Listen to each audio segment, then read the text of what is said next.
Live. Everywhere. On netrootsradio.com.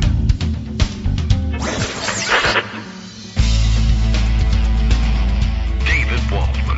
Kagro. In the morning. Now, here's David Waldman. Hey, good morning, everybody. How you doing? It is Monday, April 28th, 2025. Time for another week O shows. I don't know. All of a sudden, the show is on. I woke up, and then there we were. All right, everything seems to be working okay. I was a little bit late to the keyboard, but everything seems to be working out just fine. Greg Dworkin already online and ready to go, and lining up a clip for the morning. And, you know, we're actually now our new situation using Zoom versus I already forgotten what we used to use. What do we use? Oh yeah, Skype. Right. Well, they're gone in like 3 days, I think. Skype is over with in May, and they tell everybody who wants to stick with the Microsoft product to migrate to Microsoft Teams. But we went the other direction and moved on to Zoom. But Zoom gives us the opportunity. It's actually probably a good thing too, right? Pushes us to get ready just slightly before the show. So now I know when clips are coming, and I don't know.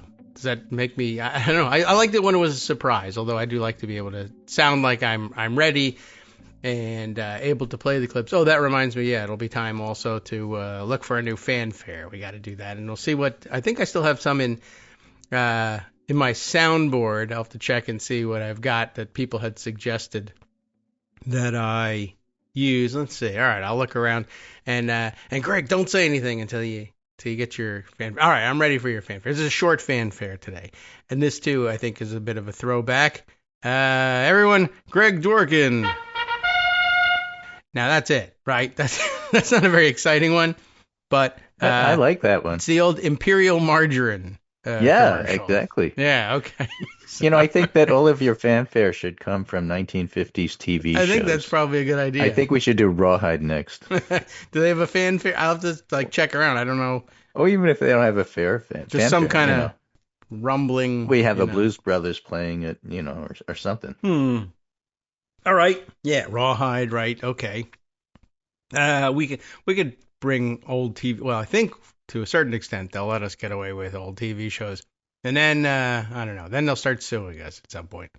Right. Well, we had the Rocky and Truth or Bullwinkle Consequences, how about that one? Or What's My Line? Yeah, I might have to mine your, I'll pick your brain about things like that, although then there won't be surprises to you. But, well, we can always, you can always throw the old one in that everyone loves except you. Okay, this is the fanfare for the weekend being over. How about that? It's also very long. And now... Was that the one when you play it backwards, it has a great ending? Yeah, or beginning or something. Yeah, where's the backwards one? I think it's around, too. Yeah. Oh, no, that's the shorter one. But okay. Well, I'll have to open up a file that keeps them all in line here. All right. So let's talk about news. Yes. Da-da-da-da. What happened? Da-da-da-da. So the clip that I want you to play right. is Scott Pelley talking on 60 Minutes. But before we get to that, I want to set up the clip. This is 2 of his 60. Yeah. I want to talk about a semaphore piece about Shari Redstone, who owns Paramount, who owns CBS, who runs 60 Minutes. Swallowed a fly. I don't know why. Yeah, I don't know why. But apparently, here's the headline. Shari Redstone kept tabs on 60 Minutes segments on Trump. Paramount owner Shari Redstone in recent days sought to know which upcoming 60 Minutes stories are about Trump, according to 2 people familiar with the situation, triggering a series of events that ended with the Tuesday resignation of the show's longtime producer, Bill Owens, who resigned abruptly this week, complaining that he no longer had the editorial independence to run the iconic Sunday evening news show. In a note first shared with the New York Times, Owens said that over the past months, it's become clear I would not be allowed to run the show as I've always run it, to make independent decisions based on what was right for 60 Minutes, right for the audience. So I'm stepping aside. and his resignation was the culmination of months of tensions between 60 Minutes and Paramount, which has taken a greater interest in oversight of CBS News. Okay. Okay? I mean, well, yeah, bad, So but I understand. Then you can play the clip if you can. Okay. All right. Okay. Nearly 2 of the 60 minutes. I don't know if that's a threshold for them, but I'm sure they want everyone to enjoy. A minute and a half. Okay. In tonight's Last Minute, a note on Bill Owens, who until this past week What a voice. was executive producer of 60 Minutes. He was our boss. Bill was with CBS News nearly 40 years, 26 years at 60 Minutes. He covered the world, covered combat, the White House. His was a quest to open minds, not close them. If you've ever worked hard for a boss because you admired him, then you understand what we've enjoyed here. Bill resigned Tuesday. It was hard on him and hard on us, but he did it for us and you. Stories we pursued for 57 years are often controversial. Lately, the Israel-Gaza war and the Trump administration. Bill made sure they were accurate and fair. He was tough that way. But our parent company, Paramount, is trying to complete a merger. The Trump administration must approve it. Paramount began to supervise our content in new ways. None of our stories has been blocked, but Bill felt he lost the independence that honest journalism requires. No one here is happy about it, but in resigning, Bill proved one thing. He was the right person to lead 60 Minutes all along. I'm Scott Pelley. We'll be back next week with another edition of 60 Minutes. Okay. The last minute of... Well, now, I don't think we need that last bit. It seems to be a United Healthcare ad at this point. Yeah, well, we don't need that. Right. I tell you, though, really whatever you stretch think it of out. Scott Pelley, what a great voice. I know, right? And the way to stretch out the drama, too, and make the clip that much longer so that YouTube can catch me. I'm Scott Pelley. Okay, all right. You can spit it out. Yeah, that's something. And before we get into the specifics of that, Yes. this is a guest essay from Rob Flaherty in the New York Times, which illustrates a point I think I've made on the show already. And if I haven't, my bad, but I'm pretty sure I did. Yeah. If you're a voter reading this essay, this is not about you. Oh. Well, all And he right. makes the point that, look, Tune out. the opt-in voters, the people who read the news, we win them as a Democrat. Okay. It's this opt-out nation we're struggling with. And the reason I mentioned the essay is, again, you can pick on 60 Minutes, you can pick on the New York Times, the mainstream media. We're the ones that read it. Yes. Okay. Unfortunately. But it does affect the elites in D.C., even if it doesn't affect Trump voters. Trump voters may not read these things, but certainly the political elites do. Yeah. And just as an example, there's been some really bad polling for Trump that we're going to cover. And he just posted this Truth Social thing. Great pollster John McLaughlin, one of the most highly respected in the industry, he's awful, by the way, has just stated that the failing New York Times poll and the ABC Washington Post poll about a person named Donald J. Trump, me, are fake polls, capital letters, from fake news. The New York Times only has 37% Trump 2024 voters, and the ABC Washington Post poll has only 34% Trump voters. Unheard of numbers, unless looking for a negative result, which they are. Of course, that's nonsense. Likely voter, actual voter, American public, all different audiences. These people should be investigated for election fraud and add in the Fox News pollster while you're at it. Fox News also had bad numbers for him, not just ABC. Sure. Investigate. Sure, of course. They're negative criminals. They're not positive criminals. They're negative criminals. Well, who apologize to their subscribers and readers after I win elections big, much bigger than the polls showed, and then go on cheating and lying for the next cycle. They suffer from Trump derangement syndrome. They're sick. Almost only write negative stories. This is amusing at this point. Yeah, long. And no matter how well I'm doing, 99.9% at the border, best number ever. What? Truly the enemy of the people. I wish them well. Make America great again. Sure. Right. So it's all nonsense. Doesn't really mean anything. It's all Okay. stupid. But he reads it, and these numbers are affecting him. So this is taking Goddard behind behind a paywall, but Come on out, a Tegan. sharp commentator. Yeah. And the title is "An Unpopular President is a Weak President," and he does a nice job of summarizing some of the recent polls, including Pew, which isn't on here. The polls show President Trump's approval deeply underwater. The early reviews are in. Trump 2 is a box office disaster. New York Times, CNN, 42% approve, 54% disapprove. Fox News, 44% approve, 55% disapprove. AP, Nork, 39% approve, 59% disapprove. Washington Post, 39% approve, 55% disapprove. Getting into the 30s is important because it affects your agenda, as Taken points out. Trump has now matched his own record as the only president in modern history to post negative approval ratings just 100 days into a term. Even Bill Clinton didn't do that. And presidents who later crashed and burned, like Carter and George W. Bush, started their terms with positive approval ratings. Trump didn't. For most presidents, well, he started the second one with positives, but he quickly lost it. Yeah, you kind of have to. I mean, if you won the election, well, in the first one, he didn't. Yeah. He started at like 45. Well, he's terrible, so. Well, he's awful. He's never been popular. He's frightening. Yeah. Okay. For most presidents, the first 100 days are the high point. But Trump has already burned through much of the goodwill he had left, and history suggests it only gets harder from here.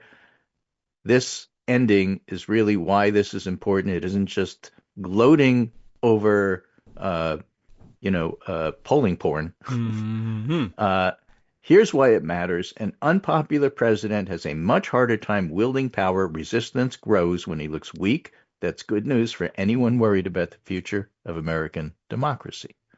So that's all good. And it's true.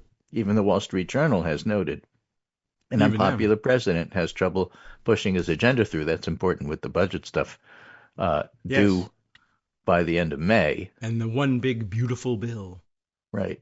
And that follows this story from the New York Times about Representative Mike Lawler, yet another Republican who made it to a town meeting. He had a long list of rules, or like 14 rules. You're not allowed to be rude. You can't yell at people. You have to be from the district or you get thrown out. So, rough night for Republican at Town Hall in New York Swing District. Yeah. Representative Mike Lawler faced shouts, groans, and mockery at a high school auditorium in Rockland County. No one was expecting a love fest, writes the New York Times. This is from Wes Nyack. Please tell me you're not objecting to the Pledge of Allegiance, Mr. Lawler said incredulously after some members of the audience inside a high school audibly groaned when he suggested reciting it. He acquiesced. They said the pledge and then ended it not by yelling play ball, as you usually do, but rather authoritarian, one man yelled. Support the Constitution, yelled another. So it went for 2 hours. By terms combative and catty, this particular civic exercise in New York's 17th congressional district looked less like the kind of respectful town hall conversation Americans venerate than a shouting match where both sides accuse the other of acting in bad faith. One of the few Republicans who represent a Democratic-leaning district, he's poised to exercise outside sway in the narrowly divided House this spring as this party tries to pass an enormous tax and spending cut plan. When it comes to Medicaid, I've been very clear. I'm not cutting benefits for any eligible recipient, Mr. Lawler said. He's a known liar, so that doesn't count. It's not like he's not going to vote for it. He urged his questioners to disregard a budget blueprint he voted for that called for slashing $2 trillion in federal spending, potentially including cuts to Medicaid. Oh, it's only as good as the paper it's written on, he said. It doesn't count. That doesn't count. We got some great papers. It's all preliminary. I see. Right? All right. I don't understand. He got a rare round of applause when he defended vaccines and criticized RFK Jr. That's nice. And then said he believed the Trump administration was wrong to deport a 2-year-old U.S. citizen to Honduras. Oh, yeah, that is wrong. He said the White House should not ignore court orders. But for much of the night, acrimony carried the room. Nobody was satisfied, including supporters of his who stayed there in silence for the most part.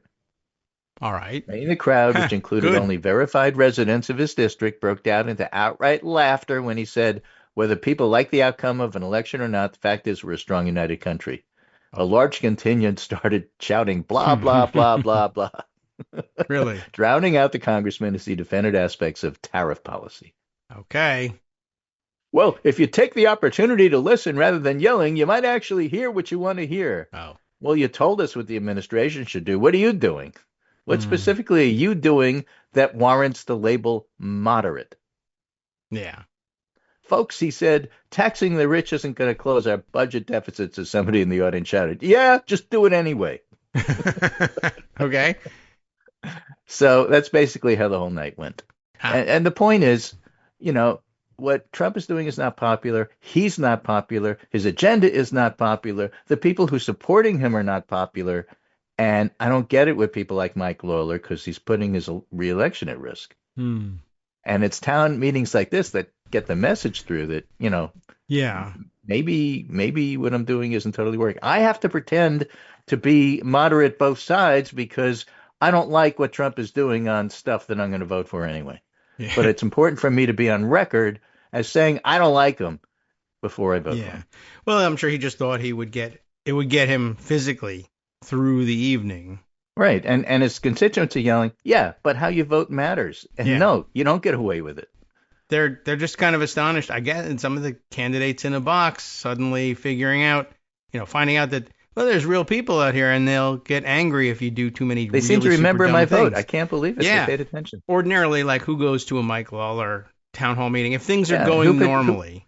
Who pays attention to how a backbencher votes? Yeah, pretty much, which is, a huge mistake. But, now people are motivated and angry. And also they have seen the example of, you can go to the town hall meeting and give this guy a hard time. I'm going to do that too. I don't see how they get around that now. And they were instructed to stop having them. I don't know why he did it. But well, again, that's another thing about Trump tanking in the polls. It emboldens people who feel like maybe I want to resist. And if Trump is at 60%, you go, well, what's the point? Right. That's true, too. That happened with W. But when you're at 45, you go, oh, that's the point. Let's knock it down to 35. Right. Well, as you said, getting down to the 30s and bringing us back to the 30s is a big goal for the Trump administration. That's what he wants. He wants the 30s, so let's go there. Yeah, so we've made it in the polling and every place else. Oh, just before we move on, I wanted to add this. I had a note a couple of days ago from listener Matthew Rigdon, who occasionally writes in with observations. And hi, Matthew. On the, I'll say hi for him. He's not here. But you get it. He's listening to you say hi. Yeah, that's the point. Exactly. But he, it's like 4 days ago, I guess the last time we spoke about this, the Redstones and CBS. And we were, I think, pointing out there were like two different networks we were talking about that had essentially been, passed down to the kids, and maybe this was a problem. But apparently that not quite exactly the case with CBS.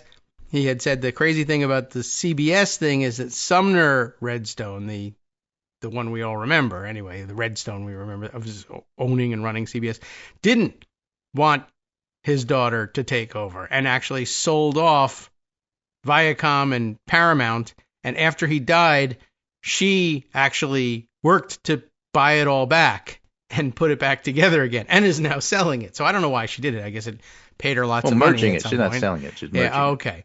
But apparently her kids don't want any part of it. So that might be the end of the Redstones in it, but you never know. It's a sort of interesting note, like, oh, well, he hands it over to the daughter and then she goes fascist with it.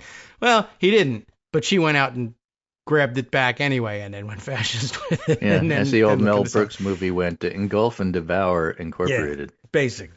Yeah, I mean, she's not in any position to reassemble this thing without being, having the key to the vault handed over to her. She might not have had the shares in front of her, but if you want to buy them back, here's the money. Okay.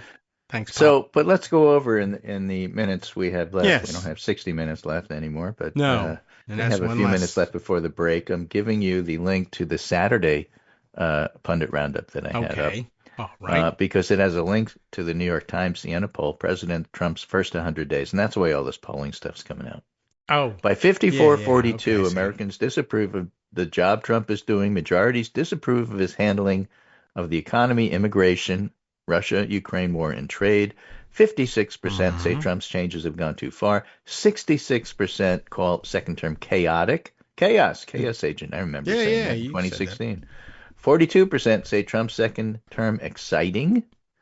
Just like falling off a building is exciting. Right, briefly. My heart is racing before I hit the ground. 76% rate U.S. economy negatively. 45% say their personal finances in good shape.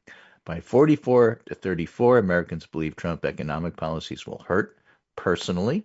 And by 61-33, Americans say country's best years are yet to come. The best years will be when we get rid of the Republicans. Oh, yeah. I can't wait for that one. I like this Generic picture you ballot chose. in the New York Times Siena poll, which is a trendsetter because the Times comments on it and the Times still has sway. 2026 generic ballot, Dem 47, GOP 44, with independents, D plus 17 on the generic ballot. Trump's net approval on key issues, immigration, -4, economy, -12, Russia-Ukraine war, -21. Whew. The case involving Kilmar Abrego Garcia, -21. Man. So even though immigration is -4, I commented the specific case of Abrego Garcia is a political loser. I agree. Washington Certainly, Post poll. it's easy to agree. 56% disapprove of handling of issues. 62% oppose removing foreign students. 52% oppose renditions to El Salvador. Only 21% want Abrego Garcia left there. So now is time for engagement. Washington Post summarizes, Trump is telling a story about Abrego Garcia. The public is not buying it. More Americans say the mistakenly deported man should be returned to the U.S. and say he should remain. The strategy reflects Trump's approach to his second term: hit back, double down, don't apologize, and change the subject whenever possible to immigration. The president has viewed immigration as the strongest political advantage. It is. He's only -4 on it, as opposed to -21. The chief reason he took back the White House and a go-to attack line in choppy news cycles, his team has spent much of April highlighting the president's immigration policies rather than dwelling on the financial fallout. Remember, the empty shelves are coming mid-May. Right. But this time, the strategy doesn't appear to be working. More Americans say Abrego Garcia should be returned to the U.S. and he should remain in prison in El Salvador, according to a Washington Post ABC News Ipsos poll released Friday. 42% say Abrego Garcia, who's lived in Maryland and is married to a U.S. citizen, should be brought back. 26% say he should stay. G. Elliott Morris notes his Trump approval rating has fallen. He's lost the most ground with young people. They're now as anti-Trump on approval as they were pro-Biden in 2020. What happened? G. Elliott Morris wrote a whole article about this and said basically young folks are non-ideological. They basically look at their finances and they don't like incumbents. And now that Trump is the incumbent and hurting their finances, they don't like him. Okay. And that goes for Hispanics, that goes for blacks, that goes for especially younger voters. So that's just part of the response and backlash, thermostatic response, the political people call it, to having an incumbent. Okay. Basically, Americans don't like the reality of who's in the office, whoever it is, and they generally will oppose their policies. That's why midterms generally goes to the other party, and that's especially true when you have a weak, unpopular president. If you want an exception, you need an extraordinary event like 9/11 to make W incredibly popular. Yes, well, we try not to have those. Now would be a great time then, politically speaking, for Trump to be talking third term or becoming a monarch for life and handing things over to his children. I'm sure that will. I'm talking about that voters now because he's unpopular and he knows it, and he just rages on Truth Social about fake polls. Yeah, that seems to be his thing. When he's awake, that is, because he took a long nap during the Pope's funeral, apparently, and that got the world, real jazzed up and happy with him. Our favorite national security expert, Juliette Kayyem, at least this week, for the past week, we've been highlighting a lot of stuff she says if the FBI has nothing better than this, that is to say, arresting a Wisconsin state judge, and one has to assume they'd come out strong, this is going to be bad for them. They don't disclose a conversation, knowledge by the judge of ICE presence. They use the vague, at some point she learned, the passive apparently learned. They observe the judge arrive and enter the courtroom, the Flores Ruiz is the immigrant in question. He arrived in the courtroom with his attorney. Apparently, he learned that ICE intended to arrest him. They located him outside the courthouse and then ran from the task force. Yeah, well. And that somehow or other involves a judge. It's no case. It falls apart completely when you look at it. We haven't even really. And so the analysis is basically they just wanted to make a splash and get in the news on being tough on judges because they want to intimidate judges. It's not going to work. Yeah, I mean, I had a rather spectacularly bad idea. I don't think that's going to poll real well, arresting the judges. There's another. Poll real well. The judges aren't going to care. They're just going to get mad at him. It's Trump judges and conservatives who are handing him his worst defeats in court these days. It's just not working. Yeah, was a kind of a shocking story, and I imagine everybody listening probably caught wind of it over the weekend. Yeah, I guess we could have laid more background to it, but you all know what we're talking about. And there was another judge, and his wife arrested elsewhere too, New Mexico, I think. Really? And then a similar situation.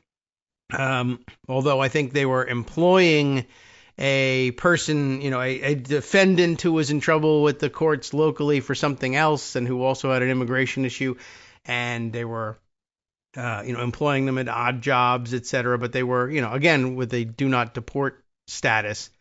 But it was basically like they raided their house too. And do you remember the movie Seems Like Old Times? Chevy Chase and Goldie Hawn. She's the public defender, I think. And I don't know, it's just employing all of the locals who are in trouble with the law at her house, and so they're arresting Goldie Hawn at this point. But so this New Mexico judge and his wife and others have pointed out this is actually something they tried to pull in the first administration. I don't remember it at all, but this is not the first time they've been arresting judges for things like this. I don't know why they thought it would work now, but it comes at his low ebb on every other issue too. So I think it's great politics. Hi, I'm Scott Anderson, the guy that writes the daily summary for this show, Kagro in the Morning. Thank you to everyone that supports this show. Many of you send donations through PayPal, Patreon, Square Cash, Radio Public, and so on. Some of you write your own essays and send them in, or read articles with your own commentary. We appreciate it. Now, some of you are listening to this and thinking, I'd like to help, but isn't there something I could do that wouldn't require money or effort? Why, yes, there is. You can just like us. On Daily Kos, they call it the recommend button. YouTube has a thumbs up. There are hearts and likes and love buttons. Tap our love button. Tap our love button every day. Share our shows and summaries on Facebook and Twitter, YouTube and iTunes, Stitcher and Amazon. Most of these places allow you to write a review, so a sentence or two would be great. Recommend us to social media, or tell your friends to listen to the show. You aren't just helping us, you're helping them find their new favorite thing to listen to. You could change the world. So thank you in advance from me and everybody else in the world.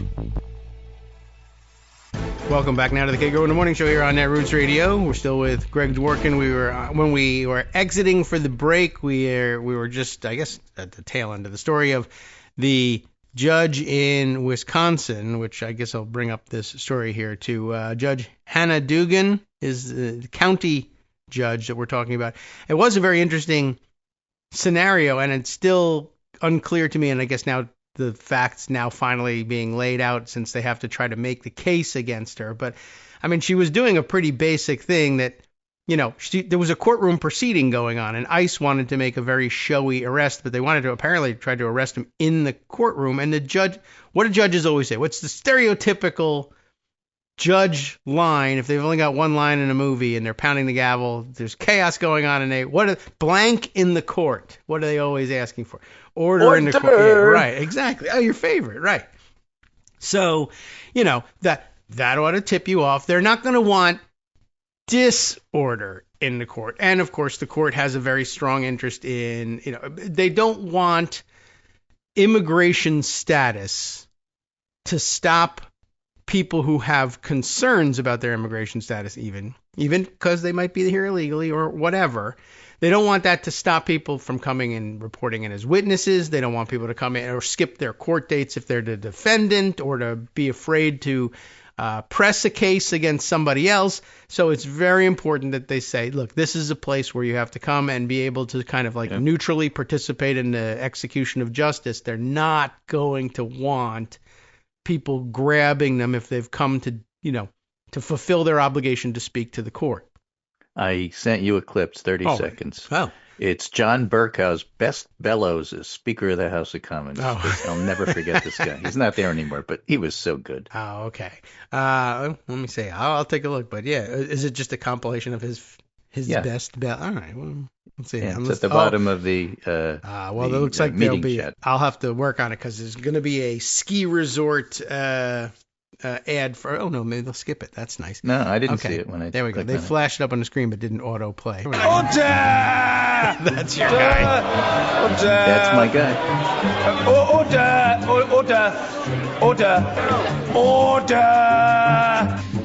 Order!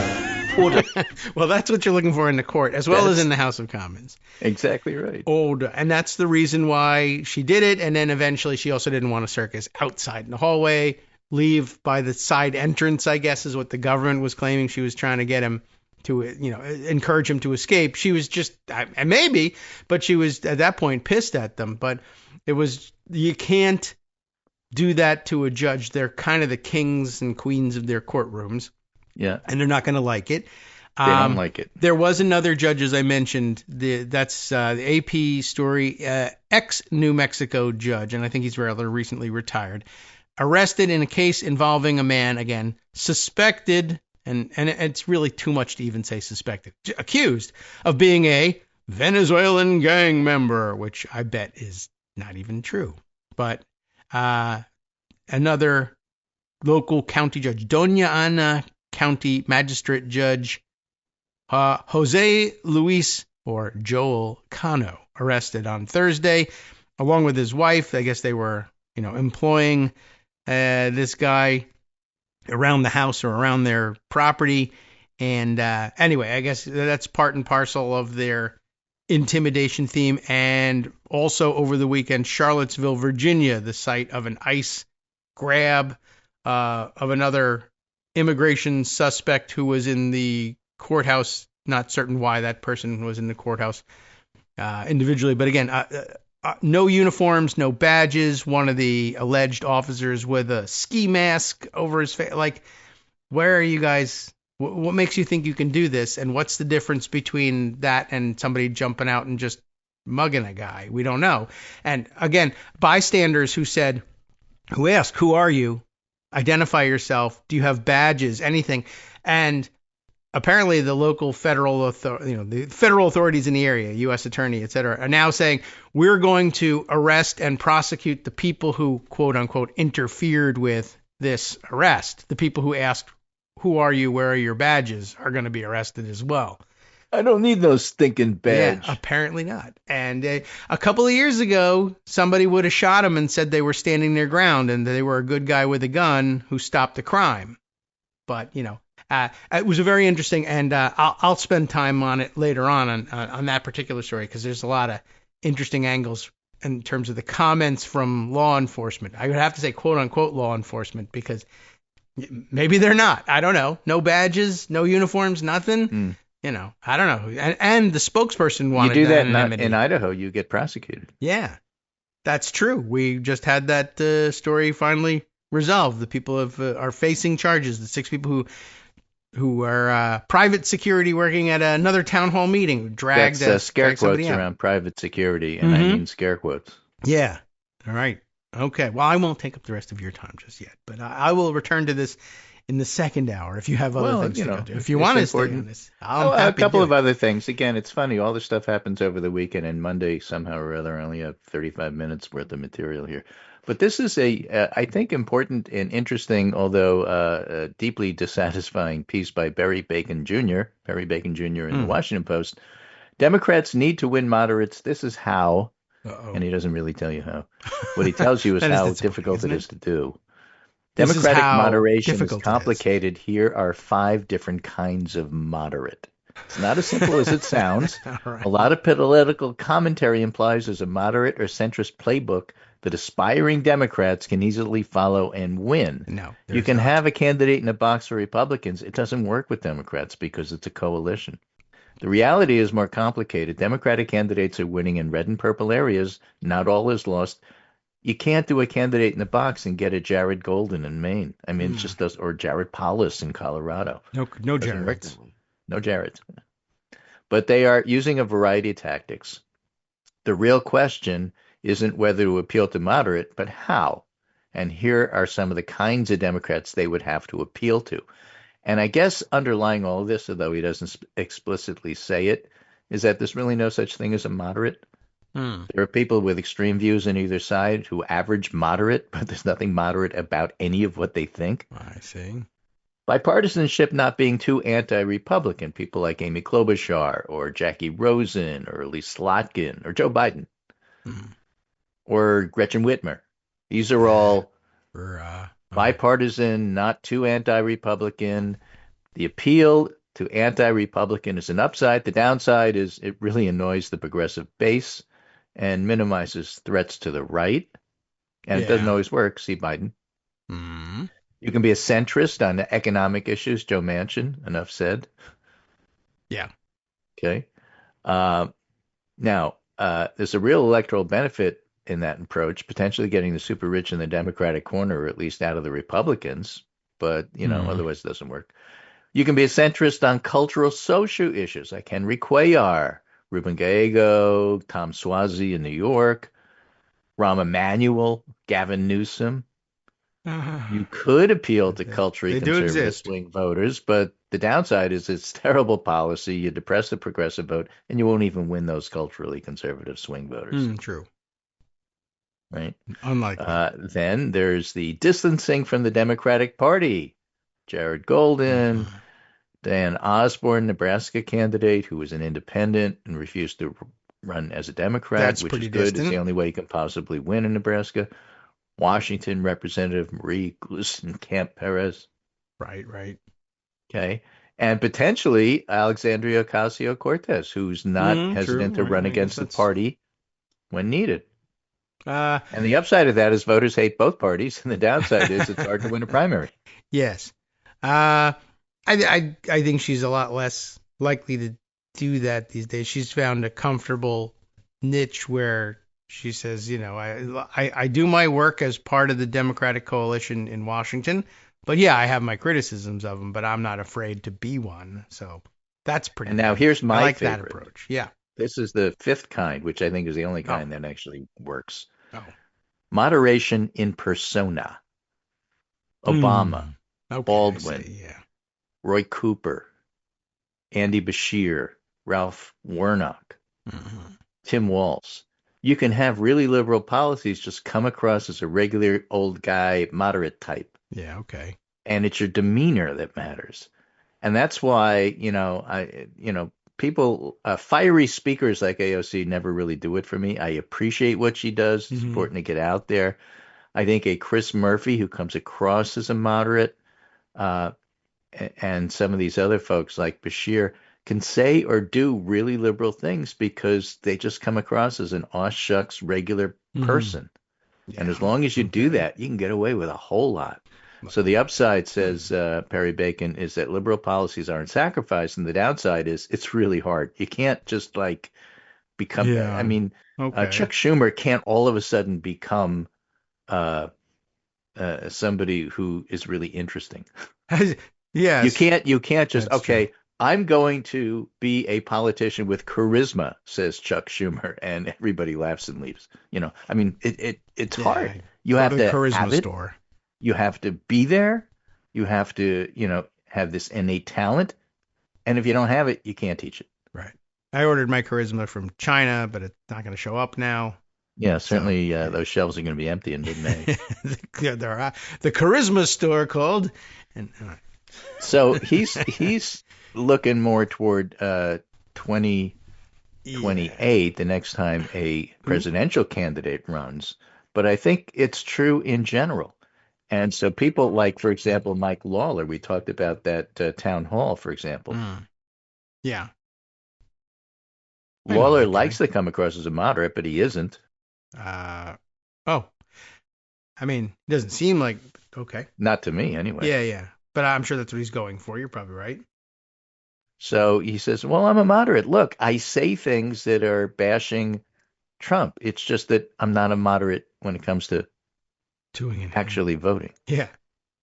I speak. Oh, that's it. But that's it, right? Moderate demeanor, like you were saying. Yeah. So that fits. So we so I just think have to get that's him riled all up. interesting. That's all. Now, contrast that. This is a post by Will Jordan, who's posting some Navigator research information, which I think, coupled with that Perry Bacon commentary, is just really, really interesting to me. A striking set of results. A lot of the time, simple language tweaks make little difference, but here, voters are much more comfortable agreeing with a position if it criticizes the status quo. We talked about that thermostatic response. For example, when it comes to immigration, progressives improve their standing by distancing themselves from a broken system. The status quo, we must secure the border, but also provide a pathway for citizenship for immigrants. And that gets support 54-46 to the general public. I guess, sure. But if you do illegal immigration's been too high for too long, and we must secure our country by significantly increasing the border, that gets 46. If you pivot to this, instead of saying we secure the border and provide a pathway, you say our immigration system's been broken for far too long. We have to fix it by both securing the border and providing a pathway. Just acknowledge that it's broken and then say the same thing. You improve by 6 points. All right. And if you put .com at the end, you're worth $1 billion. Yeah. Just so magical words. If you buy this argument in Bitcoin, then you make a lot of money. Sure. On taxes, pivoting from a rigged system makes the progressive argument even more compelling. So if you say the status quo, we need to make the rich and big corporations pay their fair share of taxes, the usual Bernie Sanders line. Instead, if you say, for far too long, our tax system has been rigged in favor of the rich while hurting the middle class, we need to rewrite the system, then you gain 9 points. All right. So just the way it's phrased can matter. Now, these are situations where you already have majority support.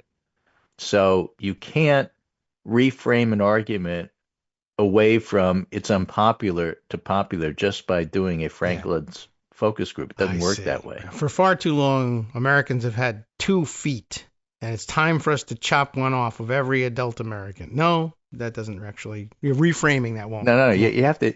For far too long, the government has supported having 2 feet. Right. It's time that we stood on one foot by ourselves. Exactly. Right. These excessive you have to phrase it as a feet. Status quo against. I see. Here's a third example they use. Again, popular support, but even more popular when you do it as an anti-status quo, calling out a broken healthcare system. To lower healthcare costs, the government should be more involved in providing healthcare and do more to take on drug and insurance companies. That gets 68% support. Okay. But if you say our healthcare system's broken with 20 million Americans in medical debt, we need to do more, and then you say the same thing, then it goes up by 9 points. So the point of all of this is that you have to acknowledge that things aren't working the way they are right now. That's how the public feels like you're listening to them, because they too feel like things are not working. You can't just defend the system and say, this is a great system. It's a wonderful economy. That's not going to work. Joe Biden tried that. It fails. What you have to do is say, look, we all know that the economy is broken. I'm doing my best to fix it.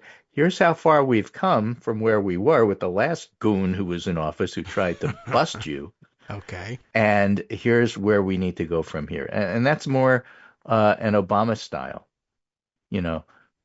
We are doing okay compared to where we were, which was terrible, but we need to do more. You have to say stuff like that. You have to acknowledge that things are not working the way they are right now. And so all of the different kinds of moderates that Perry Bacon talked about will have that kind of language, but it's not easy to pull off without offending your very base. And so, if you don't have talent, then you're going to fail. Gavin Newsom's doing a poor job. Ralph Warnock does a wonderful job. Ossoff does a wonderful job at this sort of thing. All right. I don't know. I feel like Bernie Sanders says that systems are broken and everything, but maybe it's just he's Bernie Sanders. He's too much of a known quantity in that way. People aren't going to read him differently. Yeah. Or maybe it's just because he says everything. It's a disaster. It's all about the billionaires. It's all, in a Larry David voice. It's all about It might be that. the billionaires and the billionaires and the billionaires. Yeah, I mean, I know there's billionaires. Right. I get it. Okay. Well, all right. Good advice for people breaking out, I guess, as political stars.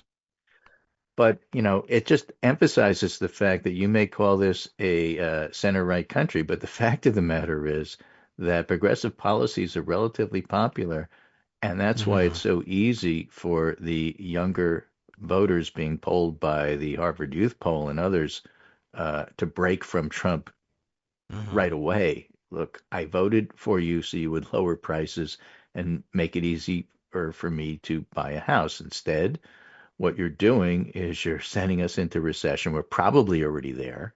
It's a terrible thing, and it's just going to get worse in May or June. We don't like it, and we're going to register our displeasure in the poll because we don't really have a chance to vote until 2026. Yeah, and we're going to be old. Well, only the elections might. Well, you don't have an election until then, so you're going to have to go with what information you have right now.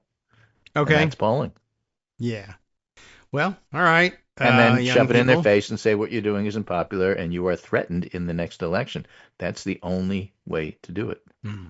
Plus, I like the idea of having protests regularly at brunch time on weekends, and that's good. The young people will begin to come out that way. If you are protesting outside of the brunch district, they may join you.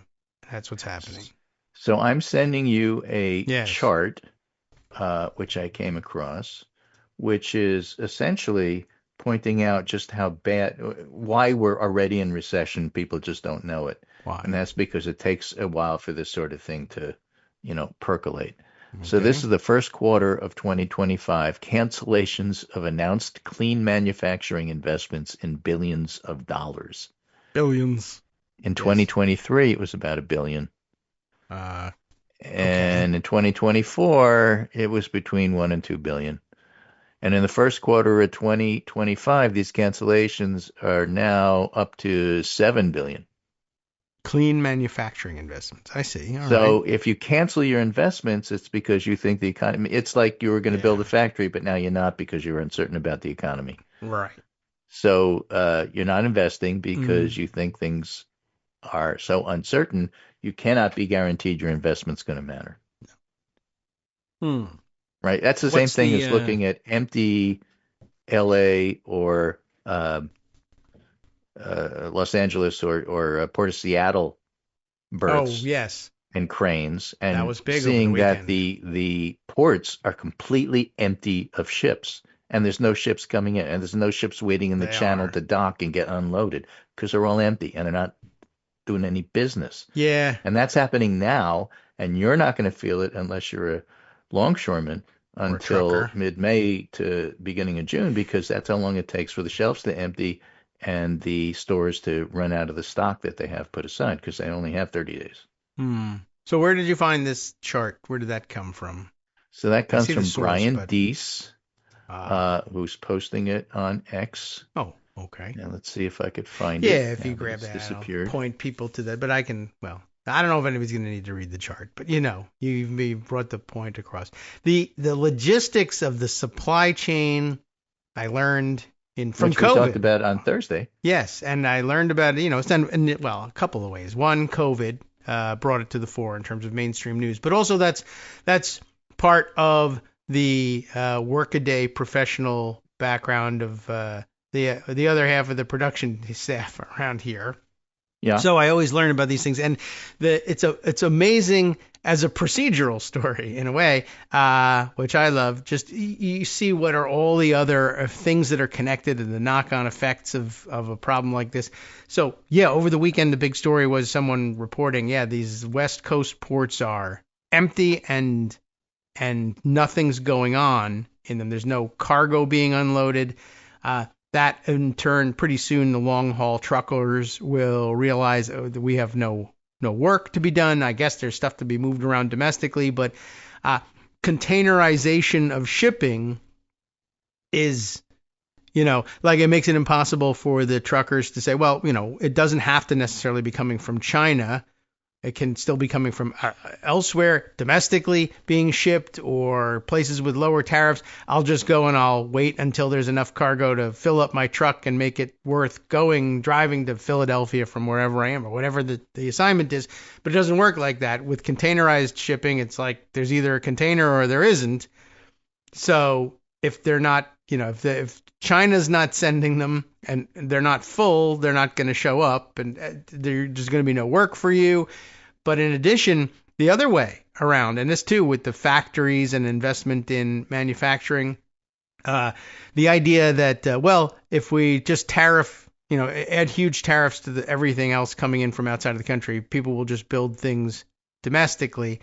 One of the things is, if you build a factory these days, a manufacturing concern in the United States, as big a market as the United States is, hardly anybody who manufactures in heavy industry anyway sells everything that they manufacture domestically. There's an export for most market. Things. Just ask the farmers. I mean, right. At least 20% of the business is overseas, if not more. Right. So now you're talking about whether it's farming or manufacturing, it depends on having a foreign market. And now the whole world is now pissed off at you and also having to impose retaliatory tariffs against the United States. So your export market is dried up. So when you sit down with the bank or with your finance team and you talk about building a new manufacturing plant, and they say I can only see you working at about 50 to 60% capacity anyway, because 40% of your market is export and it's not available to you now.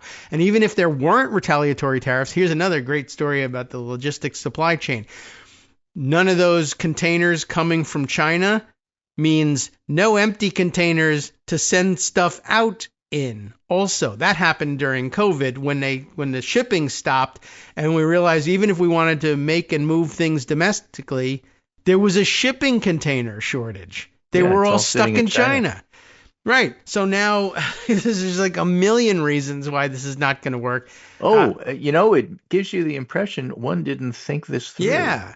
One who, right. For one like Donald Trump, for whom everything is, well, if you put it on a truck and move it, it's like, well, you take the object and you put it on a truck. Yeah, it doesn't work like that. And in addition to which, on top of all of the manufacturing ideas, like, well, we'll just onshore all the manufacturing.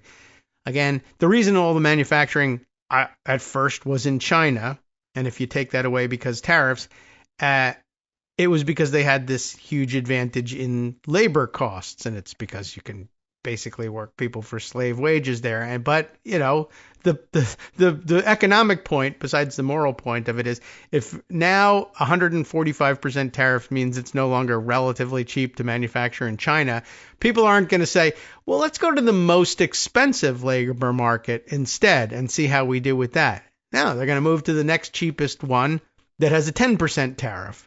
And people will be manufacturing in Vietnam and Cambodia instead.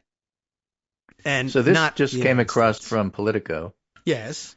White House threatens to veto Senate measure nixing Trump's global tariffs.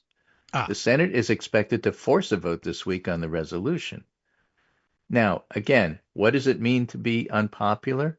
When you're super popular, the Senate votes your way, and you don't even have to discuss such things as vetoes. When you're not popular, or you're doing something really unpopular, or the politicians perceive it as being unpopular and that you're weak, they're willing to vote for things that you don't like, and therefore you have to threaten to veto it. Yeah. And which only highlights the fact that what you're doing is really stupid, and the senators are trying to save their own necks. Yeah, because Chuck party. Grassley has been to too many of these town meetings, and he gets it. Yeah. Well, all right. I mean, I'm glad he's, worrying about things like this, but having to threaten vetoes, again, only at the tail end of the first 100 days from a Senate that you have the majority in. That's what difference do these polls make? This is the difference that these polls make. Okay. Yeah. I mean, he's still. It changes how you govern if you are perceived as unpopular. Yeah. Popular presidents, Hagen Goddard is right. Popular presidents can force things through. Unpopular presidents have to play defense. Yeah, or at least threatening to veto is people playing defense. People always, people who are in favor of the Green Lantern theory of anything, of course, it definitely depends on popularity. It's I think most Green Lantern theorists will tell you, yeah, that's actually a very difficult position to Green Lantern anything through from. You're unpopular, and so is the policy. I think they would acknowledge that, unless they just think, well, strongly worded letter, an op-ed here or there, that'll take care of it. I don't think so. Okay. Well, it was not a great weekend for Trump, going abroad and snoozing and kind of watching the world hold their nose in disgust. Apparently he was the only one that showed up, didn't have a black suit for a funeral. Like, okay, that seemed a little bit weird. But generally speaking, a quiet Trump weekend for himself. Anyway, I don't know. So normally those are the worst times because he's traveling and he blabs to the press. But I think it was a long haul flight, so he was just napping most of the time and didn't talk to them on the way out. I sent you the reference, so you have it. But I'm sending you a picture of the empty Port of Seattle. All right. Yeah, and it's happening everywhere. And the logistics people say that about the end of this month, beginning of next month, is when that's about. There'll be nothing going on the West Coast, and about 4 or 5 days after that, the East Coast ports will find themselves also at a standstill with nothing going on. And, longshoremen, they like to work. All right, Greg, thanks. We'll see you on Wednesday. And tomorrow's the shelves are empty of Greg tomorrow. But we'll restock on Wednesday and Thursday. After Friday, though, there's no telling what's going to happen. We'll start with a backwards fanfare. Yeah, okay. All right, thanks, Greg. Appreciate you carrying us all the way through to the top of the hour. We'll be back with more stories that I threatened earlier. And we'll see you Wednesday.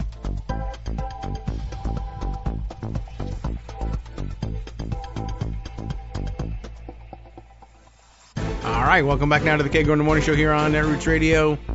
Boy, there's a lot. Okay, so I told you that there was a story from New Mexico. I got to kind of untangle it, but I guess I should do the background story on the judges and the various snatching away of people in the courthouse setting. So, by way of background, and I'll be brief about the background on Hannah Dugan, Judge Dugan from Wisconsin, just because you've probably all heard a lot about it. Let me go to the local sources here. Milwaukee Journal Sentinel. The initial reports on her arrest, and then a little, what looks like a update from over the weekend. I'm sure there's been more progress since then. But a Milwaukee judge is accused of helping a man evade ICE. What do legal experts have to say about this nonsense? Asks Eva Wen, writer for the Milwaukee Journal Sentinel. And, well, here you go. Legal experts actually say that the charges against a Milwaukee judge accused of helping an undocumented immigrant avoid arrest, that's the charge. We'll see whether that holds up as a story as things progress. But they say that these charges are concerning escalation of the federal government's efforts to compel local officials to assist in immigration enforcement. And this was an early disagreement between, well, a lot of people, local authorities, Democrats and Republicans, local versus federal, etc.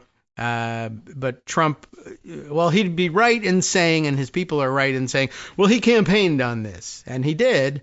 It's very interesting. I don't know why anybody would deny it, but yeah, he campaigned on it. He campaigned on something that sounded, though, like it was so ambitious that it could only be labeled a pipe dream. Insane. We're gonna deport every illegally every migrant illegally in the United States, and maybe everybody else as well, by the way.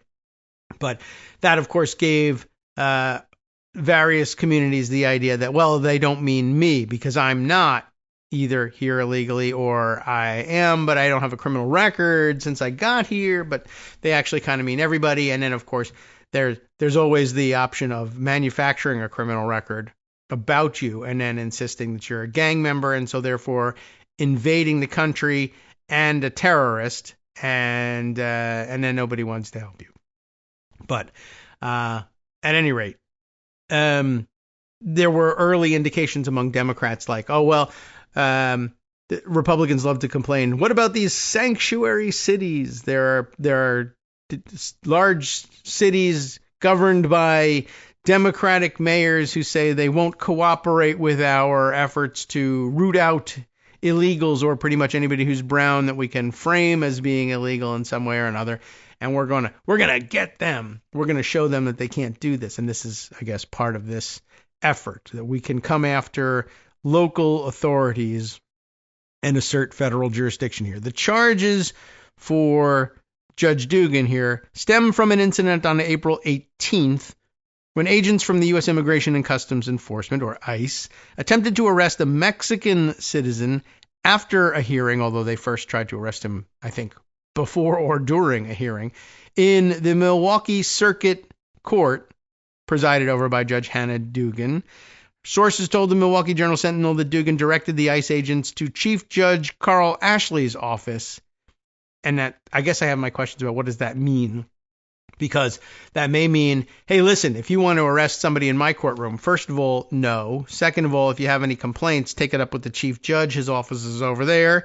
Or they, I think the story the other side of this claim was telling was, well, where's the guy we're after? Oh, he's over there in the other judge's office. No, I don't know if that was what she was doing, but let me read through this account of it to see if this clarifies. Sources told the Milwaukee Journal-Sentinel that Dugan directed the ICE agents to Chief Judge Carl Ashley's office. Why, I don't know. During that time, sources said, Dugan allowed the defendant to leave the courtroom through a side door, down a private hallway, and into a public area. Milwaukee defense attorney Raymond Dalosto, I hope I'm pronouncing it correctly, said Dugan should never have been arrested or charged in the first place. That's certainly true. That's total BS. BS is what he used. He was being clean for the papers. It's politically motivated. It's using her as a scapegoat and a target, Dalosto said. It's weaponization of the Justice Department.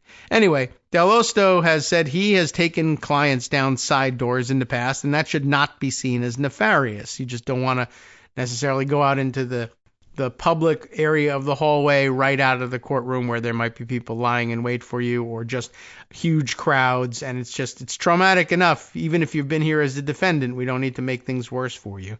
Fine. And by the way, if you are, in a courtroom and you get convicted and you get sentenced to be locked up, they don't walk you out the front door there either. They take you through the side exit. Anyway, several legal experts said Dugan's actions appear to be reasonable efforts to protect the integrity of the courtroom. That's kind of how I was describing it before. Others said there may have been a better way to handle the situation. None of the 5 experts interviewed by the Journal-Sentinel before Dugan's arrest thought that she should be charged with a federal crime. However, the case will ultimately come down to the details of what occurred in the courtroom and whether federal prosecutors can prove Dugan's intent. They said, former federal prosecutors say the arrest sends a political message. Lori Levinson, professor at Loyola Law School and a former federal prosecutor, said April 24th that she believes Dugan's actions are problematic but not necessarily criminal. After news broke of Dugan's arrest and charges on April 25th, Levinson said the actions appeared to be the federal government's way of sending a political message. I was a federal prosecutor, she said. The fact that they arrested her, it's so heavy-handed. Without all the details, Levinson said it's difficult to analyze how Dugan's case will play out. If there is evidence that Dugan intended to help the defendant evade arrest, that may cross the line into a criminal act, Levinson said. It's also possible that Dugan had other reasons to show the defendant out a different door, she said. No one should jump at the assumption that the judge's actions were an obstruction of justice, Levinson said. Of course, unless you're the Justice Department, in which case, sure, by all means, leap to a conclusion. Levinson also criticized, she didn't say that, also criticized FBI Director Kash Patel's social media post on April 25th that stated that Dugan, quote, intentionally misdirected federal agents away, unquote. He doesn't know that. We don't know that. Right. She pointed out the DOJ has directives, by the way, against discussing cases publicly and showing pretrial prejudice. Yeah, usually, right. Yeah, how many times have we said, well, why aren't you arresting the president? He's obviously a career criminal. Oh, There's an ongoing investigation. We can't discuss an ongoing investigation. How many times have you heard that one? How many times have you heard them say, oh, we can discuss an ongoing investigation. And in fact, that person's guilty. Okay. Yeah, I think that's a good point there. Posting this raises its own questions about what the intention of the FBI is. Speaking of getting to the bottom of people's intentions, Levinson said a better practice is for the federal government to work with the local government to come up with protocols for courthouse immigration enforcement. And they really need to do that, except they have no interest in doing it. Again, the federal officials are there to create chaos and an atmosphere of fear, so they're not interested in working that out. Ashley, the chief judge, has said he's in the process of drafting protocols around immigration enforcement at the courthouse. As of last week, the draft policy was being circulated among judicial system partners and was to be released soon, Ashley said. He noted that immigration arrests at the courthouse are not unprecedented. Milwaukee attorney Stephen Kravitz, also a former federal prosecutor, said prosecutors have to prove that Duggan had the intent to violate immigration law. After learning of the charges against Duggan, Kravitz said the federal government had overstepped. I think the U.S. Attorney's Office should be ashamed, Kravitz said. Duggan's situation bears some similarities to a case in Massachusetts. I don't think I've, caught up on this one, but this must be the one that I think Marcy, among others, Marcy Wheeler, was pointing to, saying, yeah, this has happened before. And here, the 2019 would, in fact, have been the first Trump administration. So I wonder if this is the case they're thinking of. And it was during that first Trump administration in 2019 that federal prosecutors charged Massachusetts Judge Shelley Joseph with obstruction of justice, ironically enough, for the Trump people, after she allegedly allowed a defendant to leave the building through a rear door and evade ICE. She faced, past tense, up to 25 years in prison. I guess that hasn't happened. The federal charges were dropped in 2022 during the Biden administration. Instead, the Massachusetts Judicial Conduct Commission charged Joseph with misconduct in 2024, arguing that she gave a reasonable impression that she allowed the defendant to avoid ICE officers. The commission's investigation is ongoing.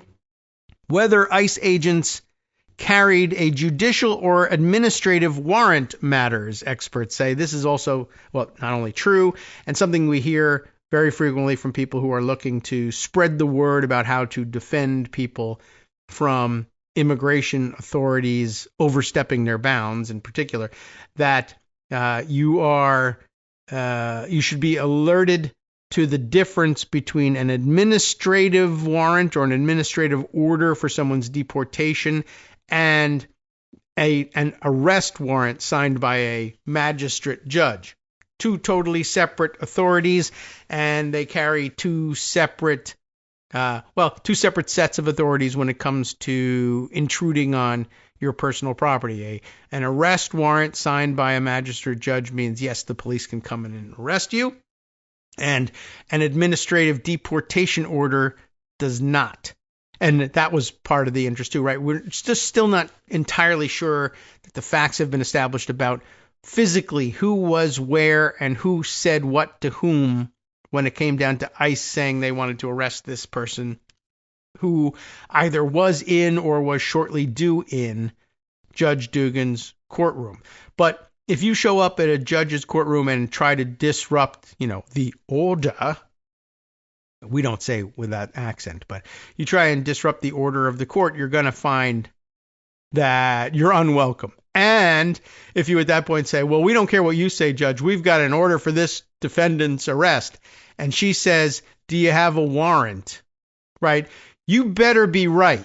You better know what kind of paper you have if you're telling the judge whose courtroom you're disrupting, I've got a warrant for this person's arrest, and you have an administrative order for their deportation. She's going to hit your fingers with the hammer if you approach the bench. I don't know. She won't, but she should. And you're very, very, very unlikely, I think, to fool a judge with a document that's not an arrest warrant. That should be my guess. Anyway, here's how it's reported. The type of warrant that ICE agents presented at the courthouse is also a factor, legal experts said. According to court filings, ICE agents told the FBI that they showed Duggan an administrative warrant. Administrative warrants immigration warrants, are different than judicial warrants. The two types of warrants carry different levels of authority. Administrative warrants are not signed by judges and do not give law enforcement officers permission to enter private spaces. That's a sort of a public space, but there's quasi-public space. The courtroom access to the courtroom is controlled by the judge. There are little personal fiefdoms there. An administrative warrant also does not mean that the subject is being charged with a crime, Kravitz said. Rather, it is more similar to a subpoena and used as an investigative tool. We wouldn't allow the courtroom to be invaded for purposes of serving a subpoena, he said. And there you have it. Kravitz said he would not feel the same way if ICE agents presented a judicial warrant. Judicial warrants are issued by courts and give law enforcement officers the power to arrest people anywhere, including in private spaces. Judges are familiar with judicial warrants and understand that they must comply with them, Kravitz said, although I would bet you that most judges, if they were in the middle of a proceeding, would say, I understand that you have a judicial warrant. I acknowledge that it's a judicial warrant. We'll be handing you over the defendant for arrest and processing at the conclusion of this court's business. This court right now has jurisdiction over this defendant and will transfer him to your custody afterwards. Just wait outside. And then if you at that point sent them out the other door, you could have some problems. Unless, of course, you went to court and pleaded that oh, yeah, right, that's right, I forgot. The trial went on for like 6 more hours. I forgot that those guys were out there. My bad. And if you were able to convince people that that was true, you might be able to get away with it at that point. Anyway, Michael Fox, a legal fellow, not Michael J. Fox, although he may have a middle initial of J, a legal fellow at the Libertarian Cato Institute, said administrative warrants are usually issued for people without violent criminal histories. Probably something to keep in mind, given that when they grab this guy, they'll probably say, he's got a violent criminal history and we're shipping him to El Salvador. Speaking on April 24th before federal prosecutors charged Duggan, Fox, the Cato Institute guy, said that while he does not believe Duggan's alleged actions were appropriate, they are also not necessarily a crime. Anyway, according to Fox, a more appropriate response could have been for Duggan to hold ICE agents in contempt of court. I don't know if that's really more appropriate. In March, a Boston municipal judge held an ICE agent in contempt after the agent detained a suspect while he was on trial. And I guess there you can say that. Order in the court. No, I'm going to arrest this guy. Well, guess what? Now you're in contempt of court, which you are. I'm not even a party to this proceeding. Yeah, but you're in the court and you're in contempt of it. We can do that. Like if a outside protester breaks in and chains himself to the desk and starts screaming for, someone to be freed from prison or nothing, starts protesting whatever it is, the local mayor's infidelities. I don't know. It doesn't really matter, but I'm looking for something that's unconnected to what's going on in court. It doesn't matter. You don't have to be a party to the proceeding to be in contempt of court. Anyway, experts say ICE's actions could have a chilling effect on residents who need to use the courthouse, and that too is a real concern. We briefly mentioned it earlier. All 5 legal scholars said ICE's presence in state courthouses could negatively impact public safety by scaring people away from using the courthouse for normal activities. In addition to the April 18th incident, ICE agents have arrested 2 people at the Milwaukee County Courthouse and 1 at the Ozaukee, Ozaukee, Ozaukee County Courthouse this past month. Sorry, Wisconsinites. You tell me how I'm doing on that one. Fox from the Cato Institute said bringing civil immigration enforcement into local courthouses, the federal government risks intimidating residents, including victims and witnesses of crimes. That's what we were talking about before. Besides criminal trials, the courthouse is used for many other purposes like family court, property records, and vital records. I think it's bad policy, he said. Attorney and former federal prosecutor Franklin Gimbel said he would not charge Duggan if the case was brought to him by the FBI. She shouldn't have to be concerned that the courtroom will be, for all intents and purposes, a trap for people who are doing their legitimate business there, he said. All right. I'm in agreement with that. That's one of the really problematic areas with these kinds of seizures. And then, of course, there are ways to make the seizures even worse, as they did in Charlottesville, Virginia over the weekend. I noticed this story from the local paper there, the Daily Progress. ICE promises bystanders who challenged Charlottesville raid will be prosecuted. You get that? Hawes Spencer is the writer for the Daily Progress on this one. After ICE raided a downtown Charlottesville courthouse and arrested 2 men, the federal agency is promising to prosecute the bystanders who challenged their authority. Respect my authority. That's basically what's happening here. That's really rather amazing, to say the very least. U.S. Immigration and Customs Enforcement has broken its silence, conceding its agents were responsible for the arrest of 2 men during a raid on a downtown Charlottesville courthouse, and promising that the bystanders who questioned those agents will be prosecuted. Now, just the framing of that very first sentence, and it's its own paragraph there, it should alert you to how crazy this is. They're going to prosecute them, but they have finally broken their silence, conceding that its agents were responsible for this. They wouldn't even acknowledge who was making this arrest to the bystanders or to anyone else for the longest time. Too long for an arrest like this. It was a couple of days. But in a news cycle like this one, that's an eternity. But what do you mean you don't we'll finally acknowledge that it was us, but the people who asked are under arrest? Are you kidding? ICE also blasted the area's top prosecutor.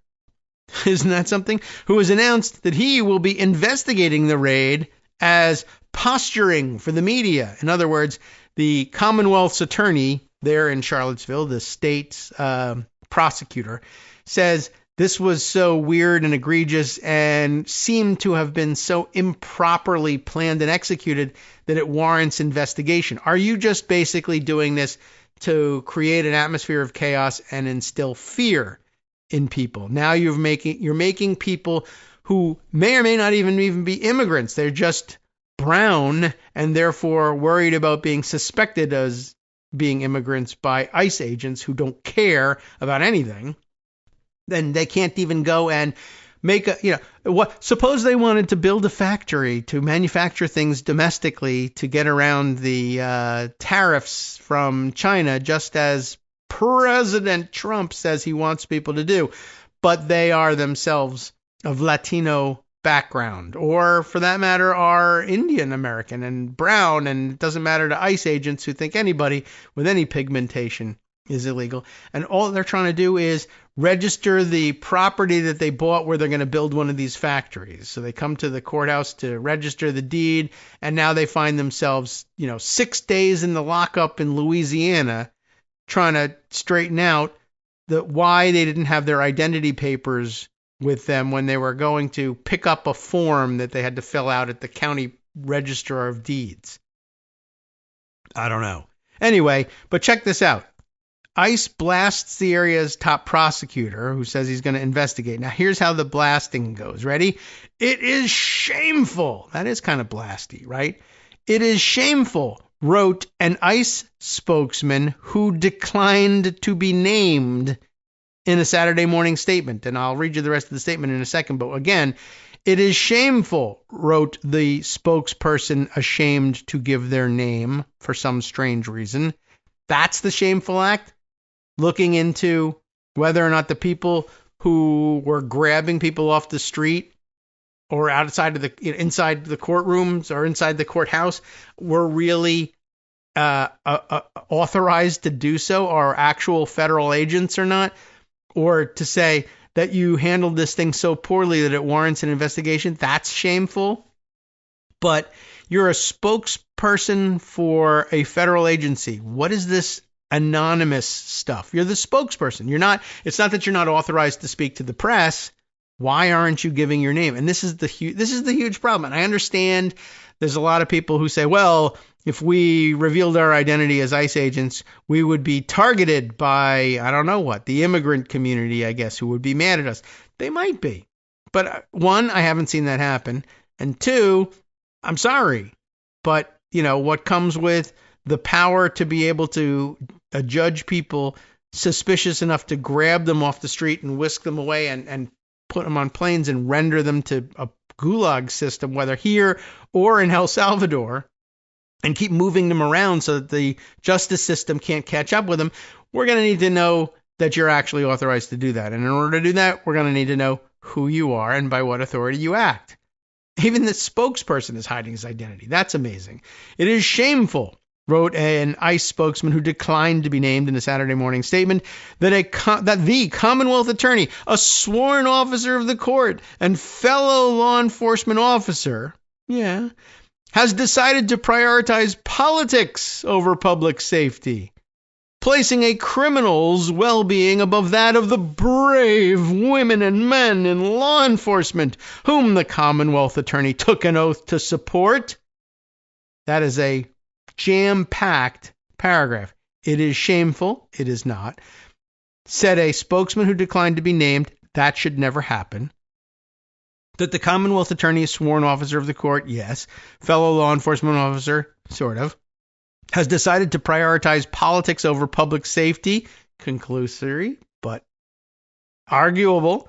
Placing a criminal's, what? No. Why is this person what are you talking about? We don't know whether we don't even know if they're being arrested on criminal charges, first of all. Second of all, they're far from criminal if they're just initially being arrested. You're not supposed to jump to that conclusion. In this country, we're all blank until proven blank. It's not Mad Libs, but I don't know. We got to come meet the people where they are. They watch the police procedurals. They know that they have the right to an attorney and the right to remain silent, and everybody's innocent until proven guilty, unless, of course, you're being accused of already being guilty by an anonymous spokesperson. Sure. And by the way, placing a criminal's well-being, I don't think so, above that of the brave women and men in law enforcement. You mean the brave women and men in law enforcement who wore ski masks and no badges and refused to acknowledge that they were actually duly authorized law enforcement agents when they were effecting this arrest? What brave men and women? Where were they? The brave ones are wearing uniforms, apparently. Right? The brave men and women in uniform. Well, they're not in uniform.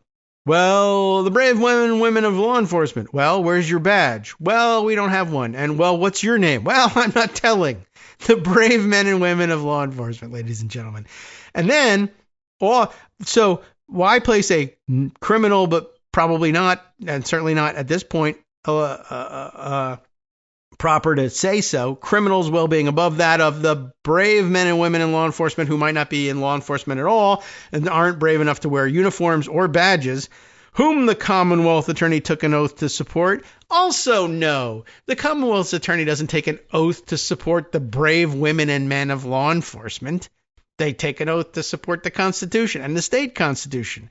And as an officer of the court, yes, but not to support cops. That's not the local prosecutor doesn't say, I hereby swear to believe the cops and have their backs all the time. That ends up being what they do, but that's not part of the oath. This is really jam-packed with bullshit, and it's crazy. The spokesman was pushing back against Albemarle County Commonwealth's Attorney Jim Hingley. Remember the name, Hingley, who has announced an investigation into the raid and warned that further actions like the courthouse arrests yesterday would constitute a grave danger to our community. And I agree. Hingley has taken a particular issue with the manner of the detention of the 3 plainclothes ICE agents, maybe, captured on camera arresting one of the 2 men as he emerged from the Albemarle County General District Court on Tuesday. One was wearing I guess we're taken to calling these ski masks now, balaclava, right? One was wearing a balaclava masking his face, and none displayed badges or arrest warrants to the man. No papers, no badges, no nothing. While Albemarle County Sheriff Chan Bryant said the ICE agents did produce proper badges and paperwork to bailiffs inside the courthouse prior to the confrontation caught on video. That's at least something. Hingley stands by his assertion that the arrests resemble kidnappings and are a danger to the community and could provoke violent confrontations. He's right. It is a fact that the method chosen by ICE agents to make these arrests constituted a risk to public safety, and I stand by that statement, Hingley told the Daily Progress in an email. He also took a swipe at ICE. In Albemarle County, at least, if not at ICE, facts are facts, and I am confident my constituents appreciate my efforts to bring facts to light, Hingley continued. And that ain't all. We'll be right back.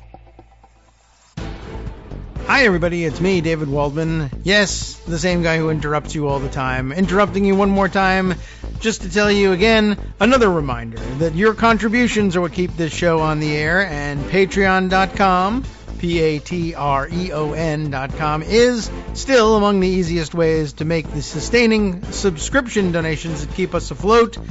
Are you ready for the pep talk about how our Patreon campaign is still going strong and growing? Well, too bad.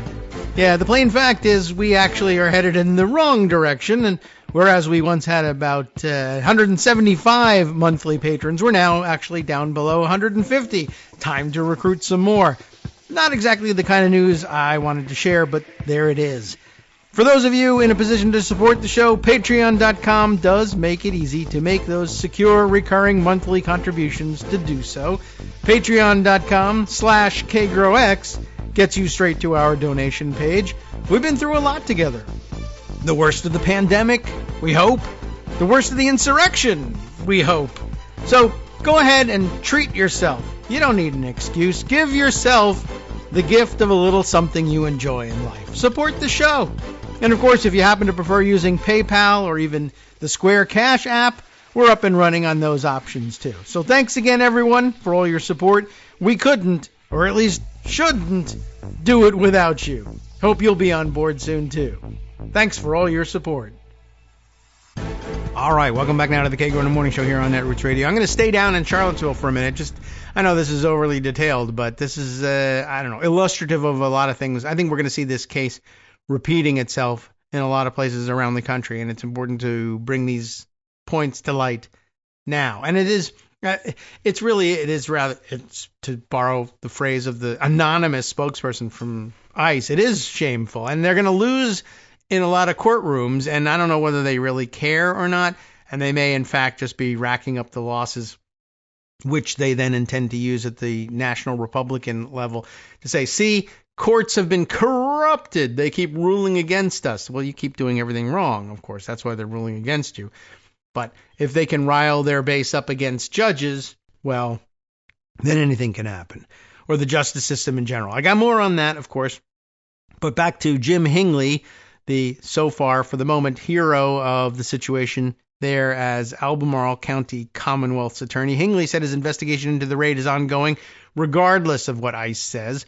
My investigation, I mean, he's framing it right. My investigation is balanced and impartial. Is it? I don't know. He says so.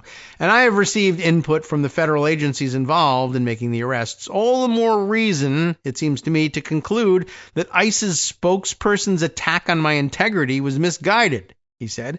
I leave it to my constituents to decide who was posturing for the media. Bryant said she plans to confer with Hingley again regarding the ICE agent seen on camera masking his face with a balaclava. Who's Bryant, by the way? I've lost track of who's who. Albemarle County Sheriff Chan Bryant. That's the one who said that the ICE agents did, in fact, at some point show bailiffs in the courthouse, and this is wise, right? We're going to make an arrest here at the courthouse. We know this guy's going to come here. We just want to show you ahead of time. We have badges and we have paperwork. Okay, that's something. But then, by the way, I don't think it matters that much. You're under arrest. Do you have a warrant? Yes. Show it to me. Well, I showed it to another guy. I don't know if that's going to work. Okay. And then, of course, to overreach and say, we're going to arrest you for even asking. I don't think there's any way you get to that. I mean, unless the whole of the democracy is lost all at once, which, okay, that's entirely possible too. But we'll see. Anyway, where were we? Right. Bryant, the sheriff, says Chan Bryant is she. Okay. To confer with Hingley regarding the ICE agent seen on camera masking his face with a balaclava. I'd love to know about what the story is there. In Virginia, concealing one's identity in public using a face mask is a Class 6 felony, as it turns out. Enforcing that law has proven difficult since the COVID-19 pandemic, of course, when governments encouraged masking to stop the spread of the virus, but they didn't encourage balaclavas because they don't mask your mouth very well, like at all. And, of course, there's no real reason to be covering your head and, the rest of your face. So Class 6 felony, it's probably difficult to enforce because they don't want to be prosecuting federal agents all the time. But, it's a Class 6 felony. Do something about it. Well, anyway, students protesting the Israel-Hamas war on Virginia's college campuses in the past year have also worn masks to obscure their identities without prosecution. So there is that.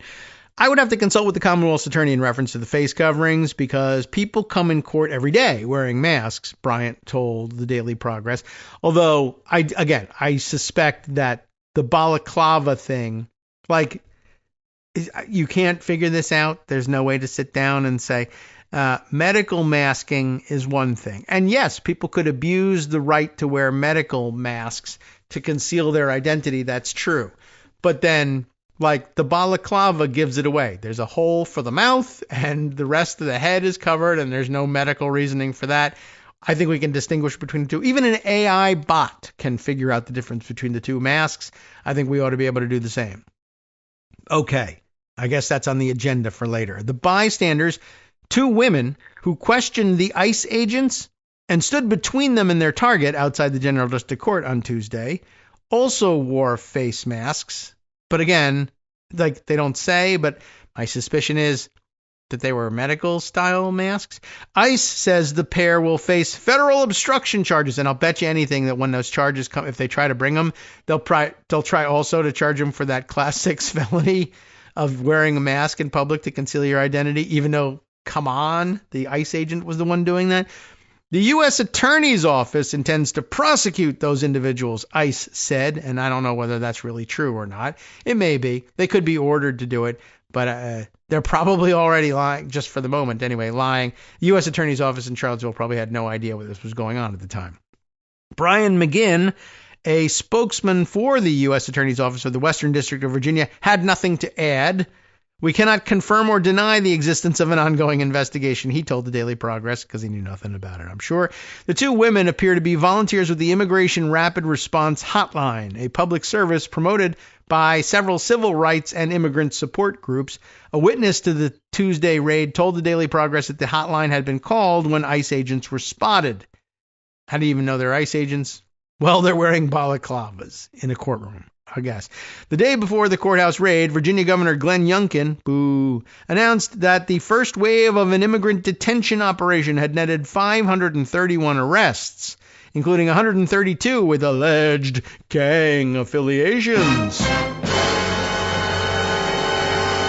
And we know what that's worth. The operation was conducted by the Virginia Homeland Security Task Force, a federal-state partnership established by the U.S. Department of Homeland Security on February 25th. Of long-standing, this partnership. All Virginians should be proud that our state troopers and corrections officers are a part of this incredible team of over 200 law enforcement officers, Youngkin said in an April 21st statement, probably while, wishing he was wearing a fleece vest because he's so moderate.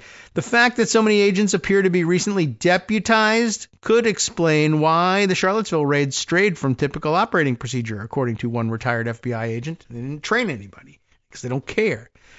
They probably don't have the credentials. Retired FBI agent Jane Collins, I like the sampling of women involved in law enforcement that are in this write-up, told the Daily Progress they probably also don't have the experience arresting federal subjects, so that really explains the real departure from the way federal officers conduct business.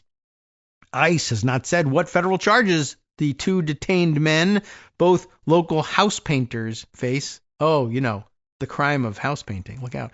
The two are no strangers to the local court system while they were in court. Anyway, that could mean anything, of course. They're suing Donald Trump for breach of contract. The Daily Progress has known the identities of the pair since they were detained on Tuesday, but has withheld those details until criminal charges could be produced. Per the newspaper's policy not to name individuals who have only been accused and not charged with crimes. They haven't even gotten to the charging, but the ICE spokesperson has them as already being criminals. So I guess now they've been charged because they go on to identify them. Teodoro Dominguez Rodriguez, 41, native of Honduras, arrested in late December for allegedly striking his son during a domestic altercation. That assault and battery charge remains pending, while a subsequent charge of hitting a housemate was dismissed moments before his on-camera detention on Tuesday. So he's accused of striking two people. One remains pending. The one for which he was in court was dismissed in that very proceeding. Interesting enough, too. By the way, why he's not a hero to Trump world? He's hitting immigrants. Oh, but he is an immigrant, so it's no good. Okay, too bad. Pablo Aparicio Marcelino is the second person, 32, native of Mexico, who has amassed 4 convictions. Oh, boy. For driving without a license, plus a conviction for failing to stop at the scene of an accident. Not good. Just before his detention, he was found guilty, also not good, of driving while intoxicated after a March 22nd traffic stop on Seminole Trail. According to a person familiar with his case, he was approaching a clerk to pay his $441 penalty when he was detained by ICE.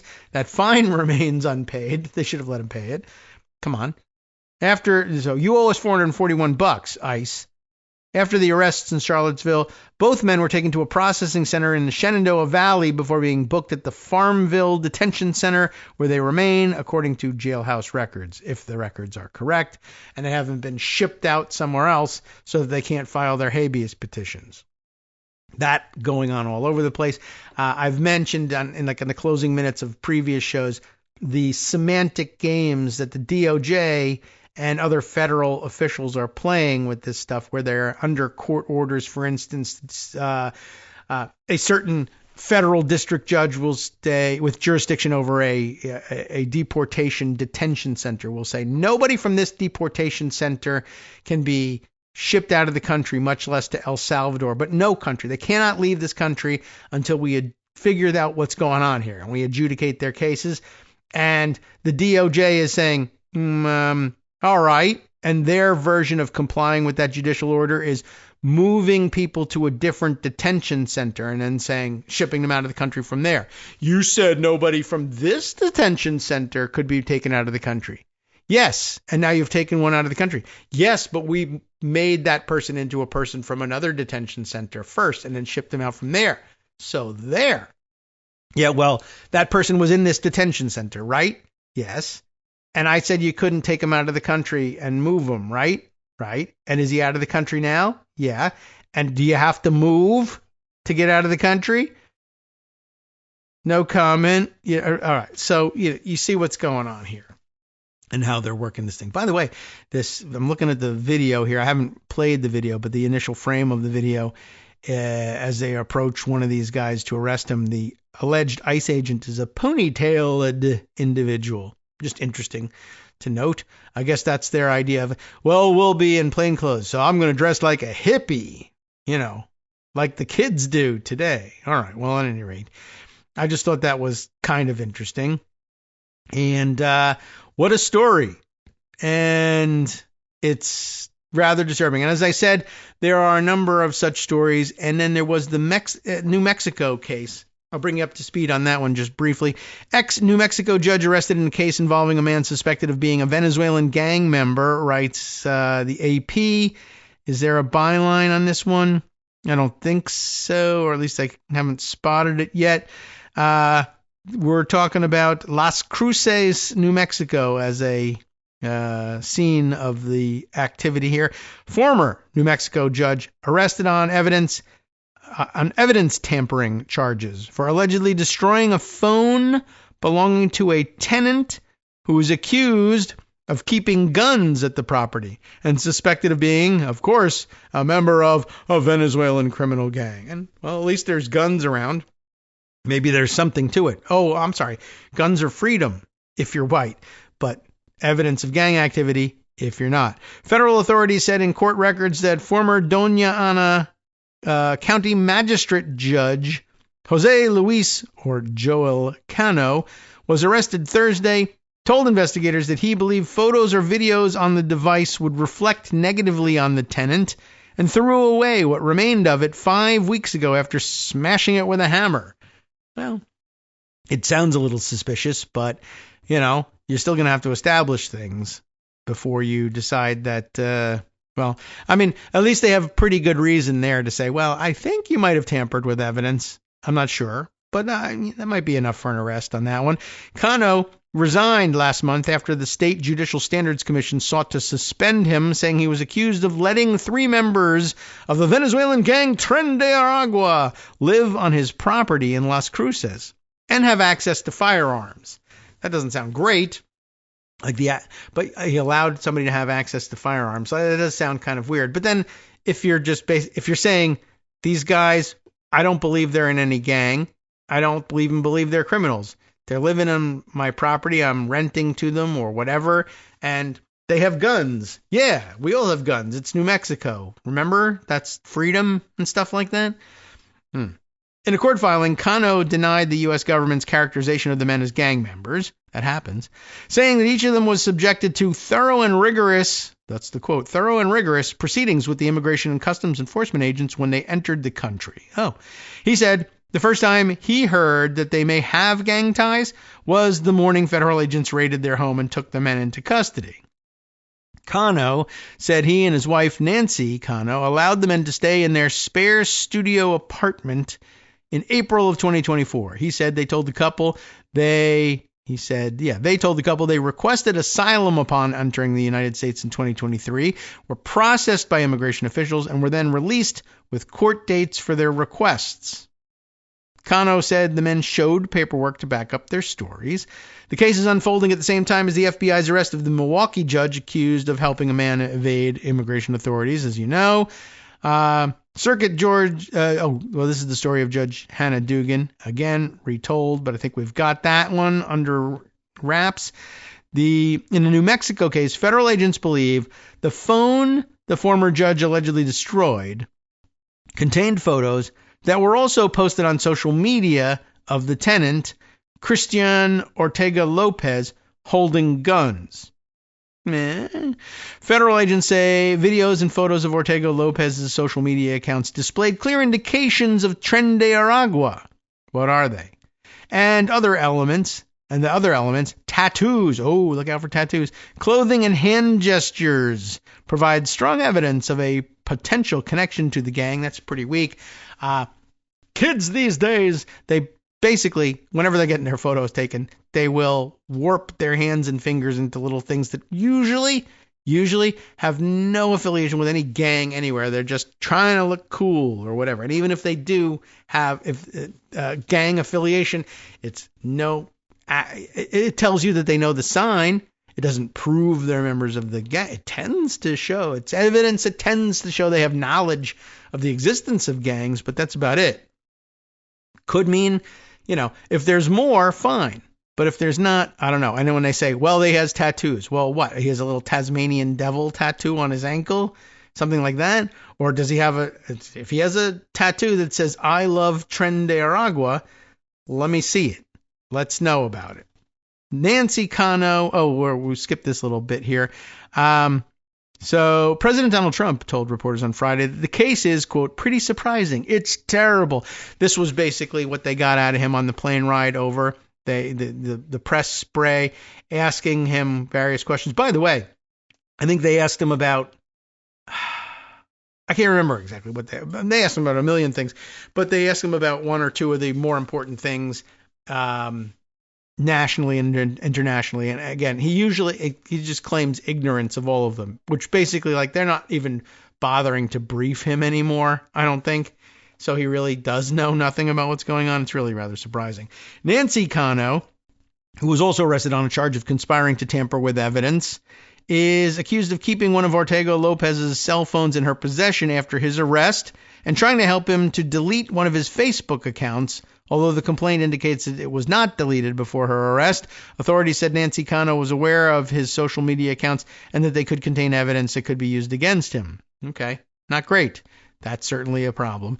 Videos of the arrest captured by KFOX TV of El Paso, Texas, showed federal agents escorting the former judge handcuffed and wearing a plaid button-up and jeans from his home into an unmarked pickup. In photos posted by the station, his wife was seen handcuffed and standing with agents outside the home. You get the idea here?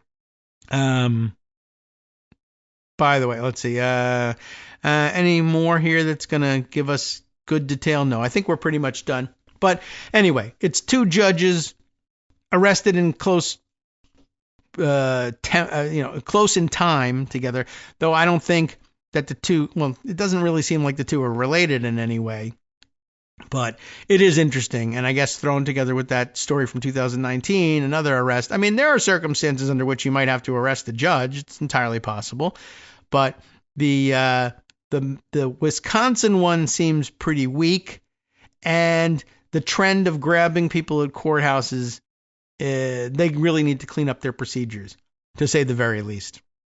And there's certainly a lot that we could be doing here in Virginia to clarify things with respect to face covering laws. I mean, please, you can't differentiate between medical masks and balaclavas. And by the way, in the opening clips of the video of the arrest in Charlottesville, you can see the volunteers that they were talking about, and they have masks, and they clearly are medical style masks.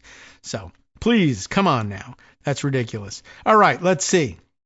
Other things to add to the roundup before we get out of here for the day. We have just minutes left. Oh, there was, I think, a more recent article from the Journal Sentinel about Judge Dugan's actual charges here. This was also still from a couple of days ago here, but Milwaukee County Circuit Judge Hannah Dugan charged finally with 2 felonies in ICE case. Daniel Bice, John Diedrich, Mary Spicusa, and Vanessa Swales on the byline here for the Milwaukee Journal Sentinel. And, some detail here. Charged on April 25th with 2 felonies on allegations of trying to help an undocumented immigrant avoid arrest after he appeared in her courtroom. 13-page complaint. Dugan, by the way, age 65, is accused of obstructing a U.S. agency and concealing an individual to prevent an arrest. 2 charges carry a maximum penalty of 6 years in prison, $350,000 fine, but sentences in cases involving nonviolent offenses typically are much shorter, but let's not worry about that just yet. Specifically, the complaint says Dugan assisted Eduardo Flores Ruiz, an undocumented Mexican immigrant, avoid being arrested by federal immigration officials for like 10 seconds at the Milwaukee County Courthouse after he appeared in her courtroom for a pretrial conference on April 18th. Flores Ruiz is facing 3 misdemeanor battery counts. And isn't it really more important that we take care of the alleged battery first before you certainly before you are able to say, well, he's a criminal and we have to get him out of here. Well, it's a misdemeanor offense, but let's at least adjudicate the offenses. The 2 federal agents eventually chased Flores Ruiz down outside the courthouse and apprehended him at the West State Street and North 10th Street downtown intersection, according to the complaint. Let's see. Then there's a statement from the judge saying, hey, come on, I didn't do anything wrong here. Let's see. On April 25th, Dugan appeared before U.S. Magistrate Judge Stephen C. Dries during a brief hearing in a packed courtroom at the federal courthouse. Dugan made no public comments during the brief hearing. At the hearing, Dries asked if prosecutors were seeking detention. They said they were not. He answered that he did not believe the charges were eligible for detention anyway. So that's good news. As it ended, her attorney, Craig Mastantuono, told the court Judge Dugan wholeheartedly regrets and protests her arrest. It was not made in the interest of public safety. Dugan is now being represented by former U.S. Attorney Steve Biskupich. I'm guessing at the pronunciation of that. And it feels like a name I've seen before. We'll see if we can look it up later on and figure out, well, actually, now I'm really super intrigued by Why is it that we have seen this name before? Wisconsin U.S. Attorney. I mean, obviously, he's got entries here. I wonder what might have put him in the... Well, if I search the news now, it'll be about this case. But anyway, probably not absolutely necessary to check into just now. But I'll take a look later on. And if I discover anything, we'll give you an update later on. Anyway, I think that's about it. It doesn't really tell us too much more, except that, by the way, now a national cause célèbre, I guess, and lots of protests sprung up pretty quickly and organically out there in Wisconsin. And next round of national protests scheduled for May Day, the 1st, this week, middle of the week this time. So we'll see what sort of connection maybe is made to Hannah Dugan's case and whether or not people are carrying signs about her arrest when that comes up again. Let's see. By the way, let's see, anything else we want to add in this one? Didn't we say, what was I saying that we were talking about on our way out the door the other day that I didn't get to bring to everyone's attention? Now I can't remember. But I did have information Greg alluded to earlier, so we'll follow up on that one too. The story from out of Idaho, right? Just a reminder, we covered this story when it happened. Now things are starting to shake out a little bit in the judicial system. The New York Times reporting on this one, even though it was happening in Idaho, 6 men charged after a woman was dragged from Idaho Town Hall. Remember that? Plainclothes guards were involved in the forcible removal of a woman from a meeting hosted by local Republicans in Coeur d'Alene. Remember? Okay. If you don't, look it up. Christine Hauser has the story for the Times. This was back on April 21st. So that's a week ago already.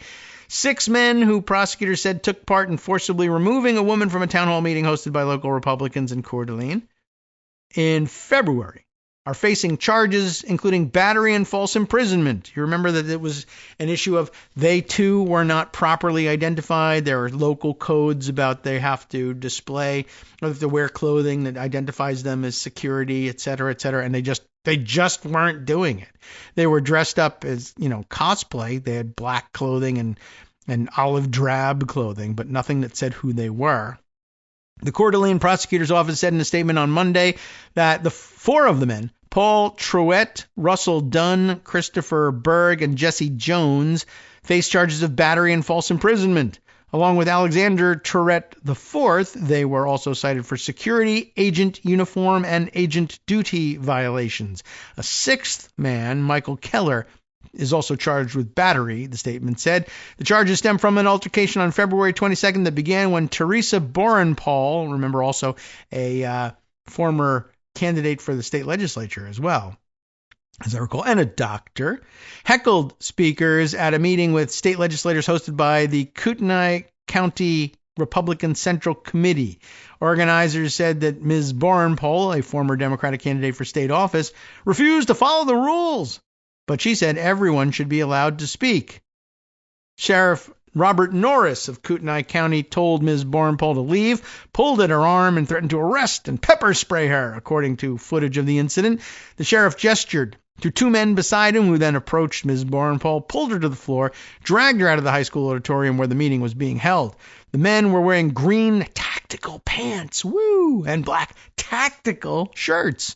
According to a police report, they were identified later as personnel with Lear Asset Management Incorporated, a private security firm based in California, that is licensed in multiple states. After the episode, the city of Coeur d'Alene revoked Lear's business license for violating city ordinances that require security agents to wear clearly marked uniforms, not just tactical and cool looking. Paul Truett, who is the chief executive of Lear, said in an email on Monday that the team was confident in its defense. We believe these charges are false and never should have been made, he said. Well, we see pictures of your clothing. Doesn't say what it's supposed to say. They're not false. The other defendants could not be reached on Monday, and it was not immediately clear whether they had lawyers. A police report identified Mr. Berg, Mr. Jones, and Paul Truett as the men who had detained and escorted Ms. Bornpole out of the auditorium. Court documents on the case had not been made public on Monday, and no further details of the charges were made available. They may have changed by now. But there you go. I mean, look, there's not much time to start anything else, so we might as well conclude what they have with what they have here. The city's attorney's office referred further inquiries to the Idaho Attorney General's office, which oversees the elected sheriff when he's acting in his official capacity, if that's what he was doing. The Attorney General's office did not immediately respond to an email on Monday. A statement released by Sheriff Norris's office after the altercation said his office would conduct an investigation. Sheriff's office did not respond to anything on Monday. Wendy Olson, a lawyer from Ms. Bornpole, said in an email that she had filed a notice of a tort claim on Monday, which is the first step required under Idaho law before a civil lawsuit can be filed. Okay, that's all true. Town halls are intended to foster conversation and discourse across the aisle, which is why I'm deeply alarmed that private security dragged me out of a public meeting for simply exercising my fundamental right of free speech, Ms. Bornpole said. Well, I'm sure that if you had been there, you might have said, well, she's doing a little bit more, perhaps, than exercising her right to free speech. But the basic fact is you can't just be dragged out of a private anything by people in plain clothes who refuse to identify themselves. And look, if there's a law on the books that says you have to have clearly marked clothing, you better have it. It's really not hard. And it's really cool and awesome and tactical looking, too. Just the same. Have security emblazoned across there. So, maybe you want to go out of your way to actually comply with things once in a while. Okay. Time for us to wrap things up for today. It's just the beginning of the week. We still have time to bring you all these other stories that have been waiting in the wings. It's early yet. We'll see. And maybe Trump will keep his mouth closed for a little while longer and we can get to it. But if not, Justice Putnam has his stories, his collection of stories next in the West Coast Cookbook and Speakeasy coming up next right here on Netroots Radio. Starting off with Trump and his MAGA minions in Congress getting booed at more town halls, as we told you, including a recent one held by, you heard it here first, because we came on first, Mike Lawler in the 17th Congressional District in New York. You have been listening to Kagro in the morning with David Waldman. Well, then how about another story? ICE agreements that were ended under the Obama administration following abuses like racial profiling of Latinos, now back under Trump, no surprise there. And raging Trump demanded criminal probes into reports of his bad poll numbers. And, by the way, also says Columbus Day is coming back and will now just be called Columbus Day. We'll see you tomorrow.